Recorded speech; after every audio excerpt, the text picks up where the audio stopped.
product called Holandas or para ma-transfer sa loob ng bottle natin. So si Java Sherry is a fortified wine made of white grapes, and approximately 95% of brandy produced in Spain is brandy de Jerez, or brandy made of grapes. So the remarkable aging process that brandy de Jerez undergoes can only take place in this triangular area of land in southern Spain in the province of Cadiz, delimited by the town of Jerez de la Frontera, San Lucar de Barrameda, and the Puerto de Santa Maria, which is known as Marco de Jerez, or the Sherry Triangle. So within this Sherry Triangle is the wealthiest part in Spain when it comes to sherry productions. And Fundador is urgently located here in Jerez de la Frontera, which is headed by the Domecq family. Are you familiar with the Domecq? Yes. Yes? Malainom. So I guess let's proceed here to the people in advance.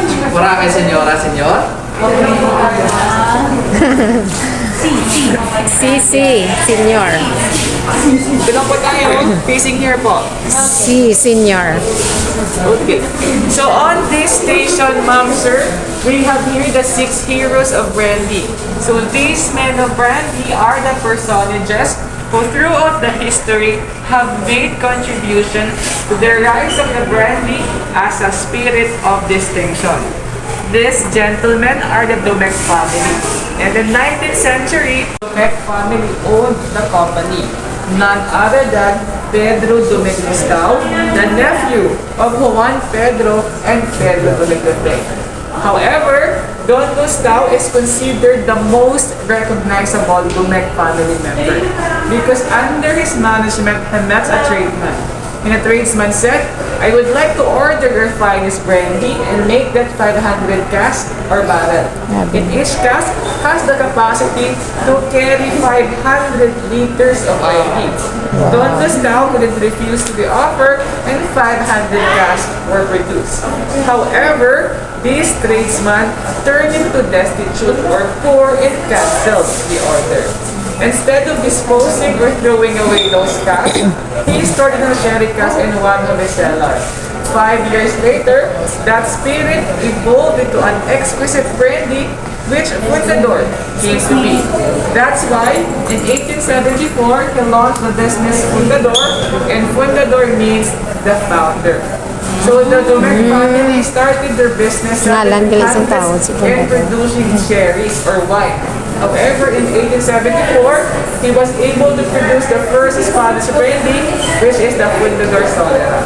So from wine, turned into brandy. In those 3 remaining gentlemen, namely Terry Carrera, Manuel Gonzalez Angel, and William Harvey, also brings expansion and success to the brandy business. However, considered to be the competitors of our Domecq family. And on the lower part naman po are the famous guests visited the bodegas Fundador. The first one is the first Spanish astronaut, Pedro Duque. Next to him is the 11th President of the Philippines, Mrs. Aquino. This is Paloma Picasso, youngest daughter of Pablo Picasso, or also known as the father of modern art. Royal princesses coming from Austria and Italy. Last, famous from his discovery, penicillin or antibiotic, a Scottish physician, Alexander Fleming. I guess, ma'am, sir, we're done on this station. Proceed po tayo dito. So here we have the tools that being used in the traditional process of brandy making. So first we have here the canastas, which this basket was being used during the grape harvest. Transporting those harvested grapes from the vineyards to the pressing house, which they call it lagar, where the harvested grapes being tread on and crushed by foot. Using these zapatos para lapita de la uva, or shoes for treading on the grapes. So as you can see, it is made of leather, it has a customized nails, and it has a thick wedge inside. And what makes it thick wedge, hindi siya pa, during this time, ito yung modern technology nila, which is before they use barefoot mismo. But ngayon, since nag-evolve, the technology evolves, Ito na yung modern at traditional natin. And the modern is horizontal press machine. Machinery siya yung gumagalaw. So right after extracting the juices, they will put the product here in the damawana, which serves as a decanter for brandy. And last but not least, we have here the cantaros. Cantaros serves as a picture of the laborers. Since hindi pa uso yung plastic bottles before, ito yung ginagamit nilang bauna ng tubig. Ganon. And welcome to the viticulture, where the earth gives life. So as you can see here, we have here the 6 kinds of soils used to cultivate those varieties of grapes. Namely, Arenas, Barros, Buheo, Australia, Albariza, and Tosca soil. While not all of them are suitable for growing Palomino grapevine. And the Palomino, we have here an example of Palomino grapevine here. So this grapevine showcases the trunk, the arm, and the head itself. So, itong Palomino variety is the most all-time favorite and the most used ng mga master blender when it comes in the brandy making. So, ito yung isa sa mga raw material na ginagamit natin sa paggawa ng fundador. Of course, let's proceed here to the modern of the stones beneath us. So everyone, on the floor is what we call the stone is used as gravel in building castles floor, especially with the family. And this stone din po is ginagamit as stabilizer. During times po na pag-i-import na siya or nag-transport tayo, this barrel from one place to another, especially through ships. Nilalagay po ito sa ilalim, paglalagyan ng barrel para po hindi siya umuga-uga or gumulong during transportation. And of course, dito po, we have here the rarest, special, and limited bottles of the Fundador Solera. The first ever produced by Don Gustav is the Fundador Solera. And on this specific reason po, specifically in 1979, when Fundador expanded their business in Norway with 90 cases. Out of that 90 cases, isa po yan sa natira noong 1979.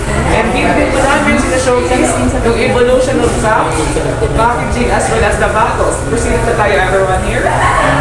Same po sa tabakan. Pwede sa tabakan din po, this is the last phase of the Fundador Solera na makikita po natin Ano na yung baton niya? And if gusto mo na natikman yung original na bottle or classic na Fundador, ito po siya. Proceed lang po tayo dito sa mga Okay. First on this particular area, this is the Alkitaras, better known as pot still. It has 7 components composed of boilers, the hat, the swan's neck, the bulbous top or the heater, the coils, condenser, and evaporator. So after extracting the juices, it will be then fermented. And all of the fermented juices will be put inside to undergo distillation process or papakuluan. With that process, with that vapor turning to liquid, is a wine distillates. So they are colorless, pero meron na po silang alcohol content. And this tool po is ginagamit so used to hold the liquid, and the liquid will be poured to canoa, which serves as funnel, or in Filipino term, imbudo, para po malagay doon sa ating barrel. And this branding iron to put label, especially with the country of origin. So yung nakalagay po sa ilalim is pangalan ng Jerez or Jerez, as ang produkto po natin ay nanggaling sa Spanish. Proceed po tayo dito. So this is where the aging process happens. So right after distilling, those distillates or yung mga brandy na yun taste raw, oily, and unappetizing, which is traditionally proven that only these barrels are suitable for maturing those brandies. Here we are using the solera system. So solera system is a dynamic aging system that is consists of tiered arrangement of barrels, which these barrels are arranged according to their age. The younger brandies are called criadera, or they're the 3 to 6 month old brandies. And the older brandies are called solera or shuelo, which means on the ground. So when bottling the wine, part of the content of the solera cask was being drawn, and it was replaced with the younger brandies from above. Gaano kadami yung kinuha sa kay solera is ganoon din kadami i-replace sa kanya.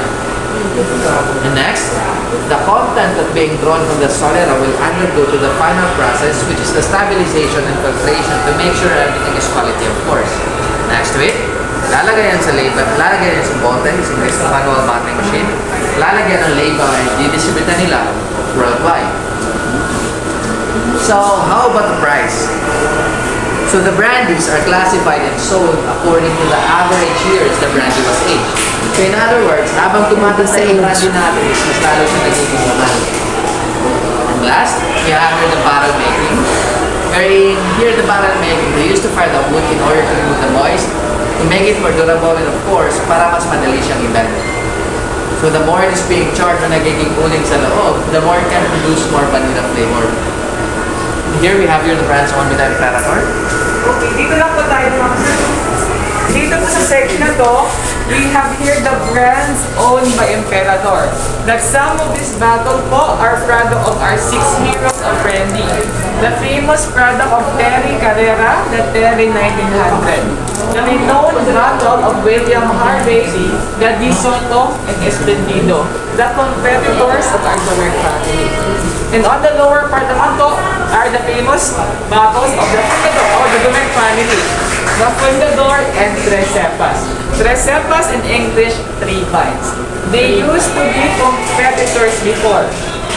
Not until on November 30 of 2015 because of the half Filipino, half Chinese business tycoon bought Fundador from Spain, amounting 275 million euros to convert in Philippine pesos 13.8 billion pesos, including the facilities, the vineyards, the product of our 6 acres of brandy was acquired by Dr. Andrew L. Tan. So they are from Spain, but the new owned Filipino half Chinese, including this Fundador. And when we say brandy, they are the most recognizable in Spain and in Mexico. But in the Philippines, the #1 top-selling brandy here is the Fundador. Yes. Proceed here now with our round. Everyone, can you proceed here? So on this section, we have here the worldwide presence, wherein it indicates here the Imperator's portfolio and the products under Imperator is actively distributing for more than 100 countries already. So Imperator is a local product or is a local brandy based and originated here in the Philippines. Pero now, they are distributing for more than 100 countries already. So for more information with the Brandy Museum, let's proceed po inside the Brandy Hall. Lani.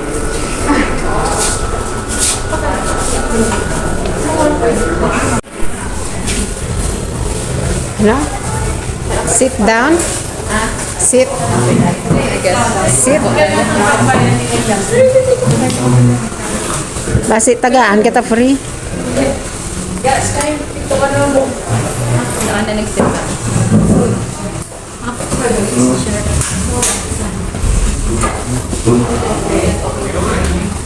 So welcome to sa Brandy Hall, where in Brandy Hall, we share the thought of welcoming our guests to the first ever and only Brandy Museum in the Philippines. Wala pa sa Manila, wala pa sa Davao, wala pa sa Cebu, dito lang sa Iloilo City. And the question is that, bakit nga ba dito lang? Among 16 regions in the Philippines, they choose to establish this first ever and only Brandy Museum in the Philippines because of the history. The 2 reasons is that, before po na-recognize si Iloilo City as the City of Love, it was first recognized as the Queen City of the South. Queen City. And on March 1 of 1898, awarded by Spain Queen Regent Maria Cristina, she gave an honorific award to Iloilo City. As she said, "La muy leal y noble ciudad de Iloilo," which means Iloilo City is the most noble and loyal city. So the 10 family wanted to retain those honors sa Philippines, specifically po dito sa Iloilo City. So Imperator stores including this selling area is available po with 17 branches in the Philippines. Pero yung Brandy Museum is dito na. And of course, dito din po namin sinashowcase yung brandy offerings that some of these bottles are exclusive lang na mabibili sa Emperador stores at dito na sa Brandy Museum. We have here the 12-year-old brandy, the 15-year-old, and of course, the world's best brandy, 18-year-old. And this one is a 3-year-old from the Fundador, and of course, by Emperador, the 5-year-old and 10-year-old one. And dito din po sa Brandy Hall nagaganap yung Brandy Appreciation Class. Kung saan po, ini-introduce namin yung 3 S's, gaya sabi ni Ma'am, which is the sight to check the quality color of the brandy. The second one is the smell to check the intensity of the aroma of our brandy. And the third one po, savor. Kailangan po muna namin i-chew, i-gargle bago po siya lulukin. As of the moment po, naubusan po kami ng Ayan, may mga papainom. Dami pa dyan, no? So kahapon po, dinagya, marami po kaming tourists na ubusan po kami ng tour kasi 21st at always po kami nag-give dito ng sampling. Including, if you're familiar, small loud, they should did yesterday po dito po sa ating Kasama naman namin si Big and Medyo. Grabe siya! So far po, meron po tayong question with regards sa aming products at sa aming Brandy Museum. Thank you so much po. But ay, may painom siya. Like, are you open every day or? Okay po. Sa presyo